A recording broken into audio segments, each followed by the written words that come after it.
오늘 우리에게 주시는 하나님의 말씀 민수기 20장 22절로 29절까지의 말씀입니다. 이스라엘 자손의 온 회중이 가데스를 떠나 호르산으로 갔습니다. 에돔 경계 가까이에 있는 호르산에서 여호와께서 모세와 아론에게 말씀하셨습니다. 아론은 자기 조상에게 돌아갈 것이다. 너희 둘이 무리바물에서 내 명령을 거역했기 때문에 그는 내가 이스라엘 자손들에게 주는 그 땅으로 들어가지 못할 것이다. 아론과 그의 아들 엘르아살을 호르산으로 데려가라. 아론의 옷을 벗겨서 그의 아들 엘르아살에게 입혀라. 아론은 그 선조에게로 돌아가리니 그가 거기서 죽을 것이다. 모세가 여호와께서 명하신 대로 했습니다. 그들은 온 회중이 보는 앞에서 호르산으로 올라갔습니다. 모세가 아론의 겉옷을 벗겨서 그의 아들 엘르아살에게 입혔습니다. 아론이 거기 산꼭대기에서 죽었습니다. 모세와 엘르아살이 산에서 내려왔습니다. 온 회중이 아론이 죽었다는 소식을 알게 되자 이스라엘 온 집은 30일 동안 아론의 죽음을 애도했습니다. 아멘. 오늘 말씀은 백성들에게 매우 충격적인 상황이라고 할 수 있습니다. 왜냐하면 지금까지 광야 40년이라는 시간 동안 함께 길을 걷고 또 리더로서 이스라엘을 대표해서 하나님 앞에 섰던 제사장 아론이 마지막 죽음을 맞이하게 되는 장면이 기록되어 있는데요.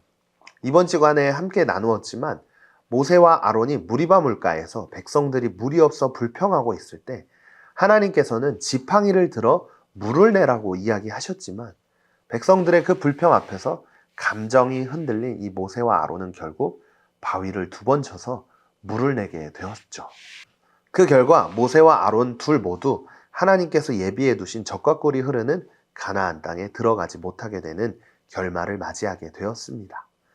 그래서 오늘 말씀을 통해 하나님은 이제 아론은 때가 되어 죽게 될 것을 이야기하시면서 오늘 말씀이 시작되고 있는데요. 오늘 본문 24절 말씀을 보면 아론은 자기 조상에게 돌아갈 것이다. 너희 둘이 무리바 물에서 내 명령을 거역했기 때문에 그는 내가 이스라엘 자손들에게 주는 그 땅으로 들어가지 못할 것이다. 아론, 제사장으로서 이스라엘 백성들과 함께 40년이라는 긴 시간 동안 백성들과 함께 광야에서 함께 했습니다. 광야에서 살면서 언젠가 하나님께서 인도해 주실 약속의 땅 가나안 땅을 누구보다도 기다리고 또 기대했을 거예요. 하지만 그 누구보다도 기대했던 또 기다렸던 가나안 땅에 들어가지 못했을 때 과연 어떤 기분이었을까요? 아쉽기만 했을까요? 아쉬움은 매우 큰 좌절을 만들어서 좌절했을 거예요. 그렇게 이제 아론이 입고 있는 옷을 그의 아들이었던 엘르아살에게 입히라고 명령을 하시는데요.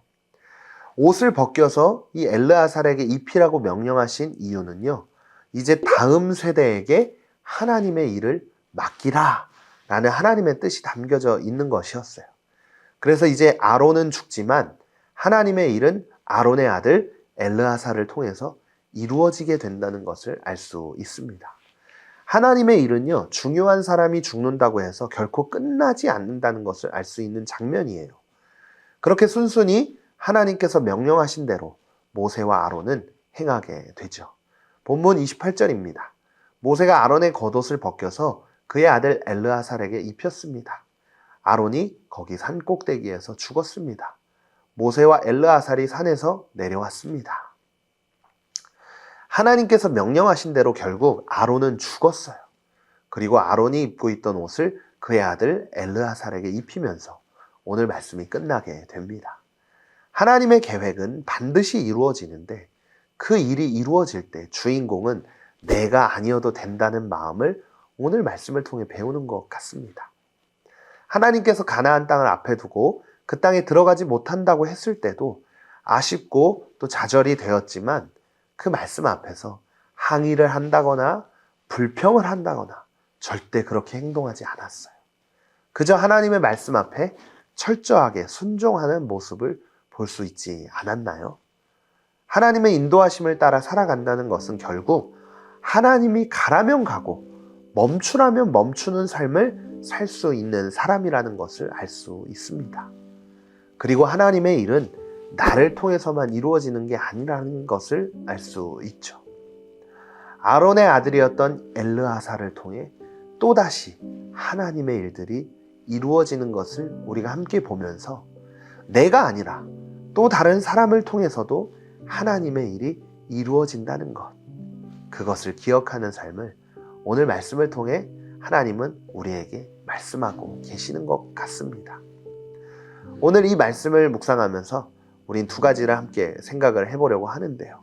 먼저 첫 번째로, 내가 속한 공동체에서 신앙의 선배들에게 물려받은 사명과 비전이 있다면 무엇인가요? 그 비전을 위해 내가 감당할 역할은 무엇일까요? 두 번째로, 최선을 다해 수고한 열매가 나에게 주어지지 않더라도 끝까지 성실하게 감당해야 할 하나님의 일은 무엇인가요? 오늘도 말씀을 생각하며 함께 기도하겠습니다. 하나님, 오늘도 말씀을 통해 하나님의 인도하심이 있다는 사실을 알게 해주셔서 감사합니다. 무엇보다 하나님의 인도하심 앞에서 가라면 가고 멈추라면 멈출 수 있는 제가 되게 해주세요. 그리고 나를 통해서만이 아닌 다른 사람들을 통해서도 하나님은 일하신다는 것을 알게 되었습니다. 내가 주인이 아닌 하나님이 주인인 삶을 오늘도 살아갈 수 있도록 성령님 도와주세요. 예수님의 이름으로 기도드립니다. 아멘.